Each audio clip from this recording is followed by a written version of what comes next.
Welcome to my channel. Today, we're diving deep into the intriguing story of the 2012 movie Pizza. This psychological horror movie, directed by Karthik Subbaraj, is a roller coaster ride with unexpected twists and turns. So, sit back, and immerse yourself in my detailed scene-by-scene narration of this gripping tale. The movie opens with a documentary about a team of ghost hunters conducting an investigation at a haunted polytechnic college. Equipped with a specialized ghost-detecting device, they capture eerie sounds and experience increasing levels of nervousness and fear. Just as the tension reaches its peak, the channel abruptly changes. We are then introduced to our main characters, Michael and his girlfriend Anu. Anu, deeply engrossed in her work as an aspiring author writing a book about ghosts, is the one watching the channel. On the other hand, Michael, a pizza delivery guy, remains skeptical about the existence of ghosts despite his underlying fear. He often engages in spirited debates with Anu about the eerie atmosphere that permeates their house. As Michael prepares to leave for work, he questions his girlfriend, asking, "Do you think ghosts exist?" She responds with conviction, saying, "Yes, of course. Everybody has their own experiences. I believe that one day you'll have your own encounter." Michael's boss believes in both God and ghosts, and his nephew Raghavan also works at the pizza shop.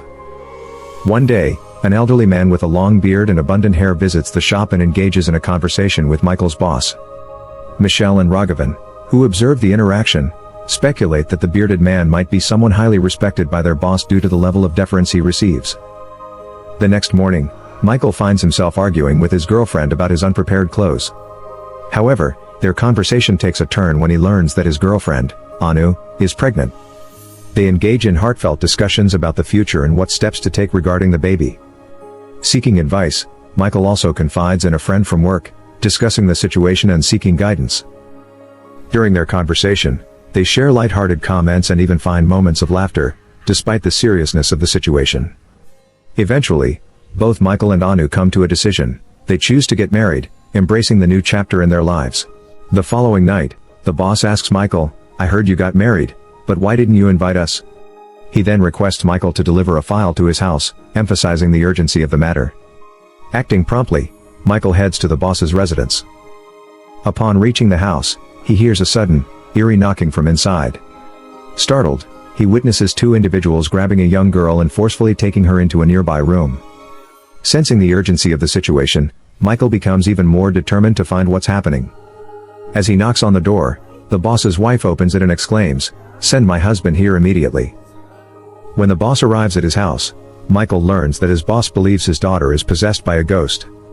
The elderly man they had seen earlier was hired by the boss specifically to perform an exorcism on his daughter.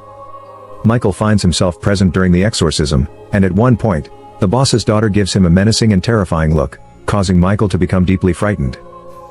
As Michael recounts the events to Anu, she mocks and playfully pretends to be possessed, which further intensifies his fear. In the days that follow, Michael becomes increasingly scared of every little occurrence while delivering pizzas. He starts reading books and watching movies about ghosts, attempting to scare Anu, but she remains unaffected by his attempts. One night, while delivering a pizza, the boss hands him a box to be delivered to his own house. Michael hesitates, as he doesn't want to go back to the house where he had encountered the boss's possessed daughter. However, the boss insists, assuring Michael that his daughter will not harm him. Reluctantly, Michael decides to deliver the pizza first and then go to the boss's house. The scene cuts to the boss encountering his other employees, who have visible injuries on their faces. Concerned, the boss inquires about Michael's whereabouts, and they respond, "He's inside. Go see for yourself."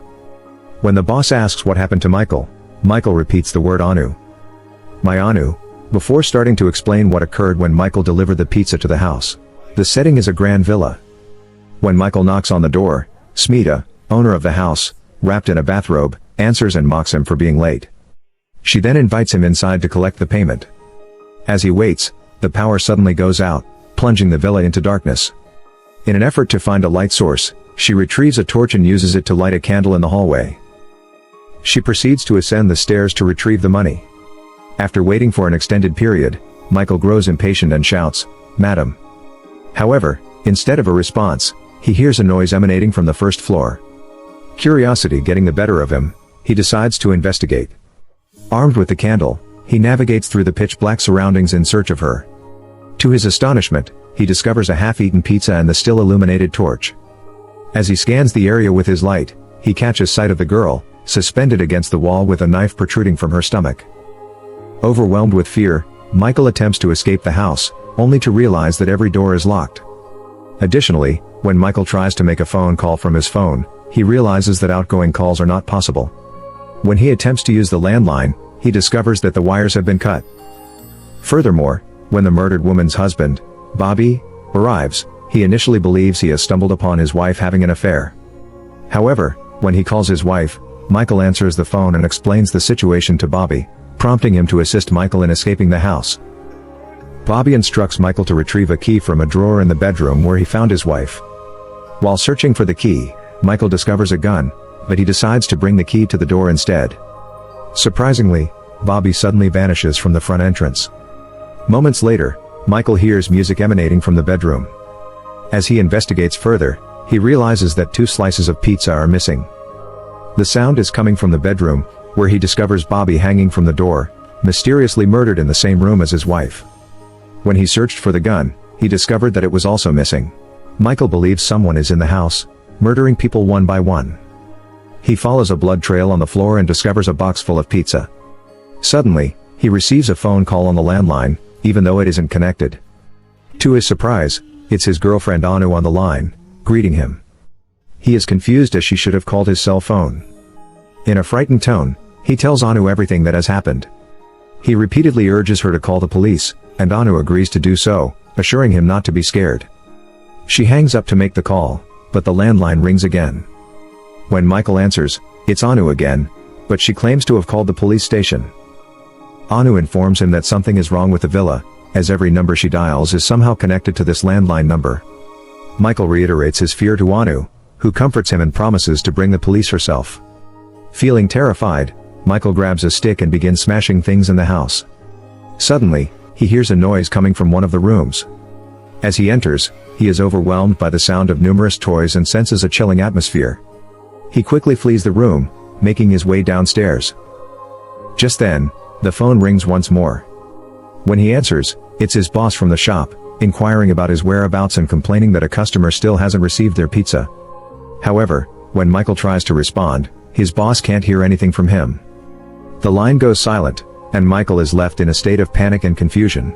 Then in the villa, he saw family pictures of Smita, her husband Bobby, and their daughter Nitya.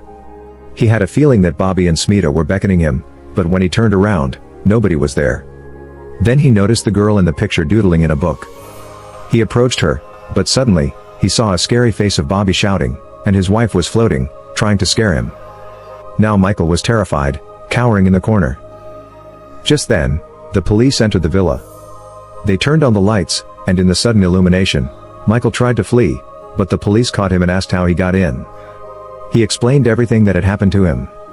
However, Michael tried to show the police where the murders took place, but he only saw markings indicating the dead bodies. And he urged them to leave because the ghosts of those 3 people were still here. The police corrected him, saying that 4 people had been murdered here: a husband, wife, baby, and a girl. Michael asked for the name of the girl who died here. When police mentioned his girlfriend's name, he pushed the police officer aside and ran home to look for Anu. However, Anu was nowhere to be found. He then rushed to the pizza shop and asked an employee to use the phone to call Anu, but nobody answered. When he mentioned that he needed to leave, they insisted that he come with them to see the boss. All 3 of them engaged in a fight. Now, the scene cuts back to the present, with Michael in the shop with his boss. Michael begged his boss to please find Anu. The boss asked where his bag was, and Michael replied that it was in that villa. He cried for his girlfriend, wondering where she could be. The boss and others started discussing the bag. The boss's nephew mentioned that everyone called that villa the ghost villa. Now the boss was scared, thinking that maybe the ghost haunting his daughter was now haunting Michael. Days went by, and Michael became increasingly fearful of everything around him. He started behaving as if a ghost had possessed him. 2 months had passed, and Michael and his friend decided to report his girlfriend's disappearance to the police. One of the employees warned the boss about the villa, but the boss wanted to retrieve the bag. But we still don't know why. Michael displayed many signs of fear in front of the pizza shop employees. The boss started to believe that maybe Michael was telling the truth. But to make sure Michael wasn't lying, the boss tested him from time to time. Michael went out for a delivery. As we reach the climax, he stops his bike and calls Anu. Anu is on the other line. Anu asked in the phone, "Everything seems to be going according to plan." The audience is in for a revelation about what really happened that day. The boss receives a call from an unknown caller about a ride, which makes him nervous. He hides the diamonds in the box and gives it to Michael, instructing him to deliver the pizza and bring it to his house afterward.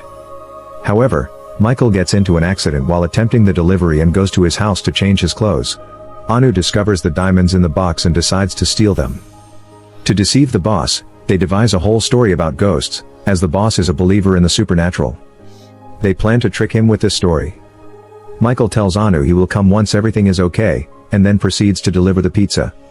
To conclude the movie on a high note, Michael unexpectedly encounters real ghosts in the house where he was delivering the pizza.